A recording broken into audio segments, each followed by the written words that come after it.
Bugun raspakovka qilib bermayman. Like bosmayapsizlar. Babda qilib beraman.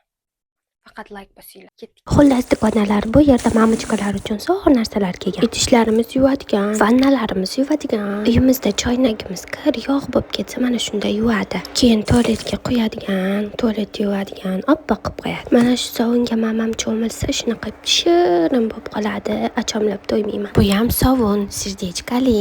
Soch to'kilib ketgan yomon qizlarga mamam mana shu shampunini, balzamini, keyin maskasi bor, maskasini, keyin yana bitta ko'k rangli sprey bor, uni qo'shib beradi. Shunda yomon qizlar yaxshi qiz bo'lib qoladi, sochlar to'kilmaydi. Tishlaringiz qurtlab ketmasligi uchun shu pastada yuving. Bu boyagi yurakchali sovunni krem ekan, qora joylar oqartirar ekan. Bu mamamning o'rtog'ini yaxshi ko'rgan duxisi. Shuni sepsa atirgul bo'lib qoladi. Keyin shunaqa cheki bor ekan. Tez endi like bosib storiesga qo'ying. Bo'lmasa boshqa obzor qilib bermayman. Nima kerak bo'lsa, oyimning lichkasiga yozar ekansizlar.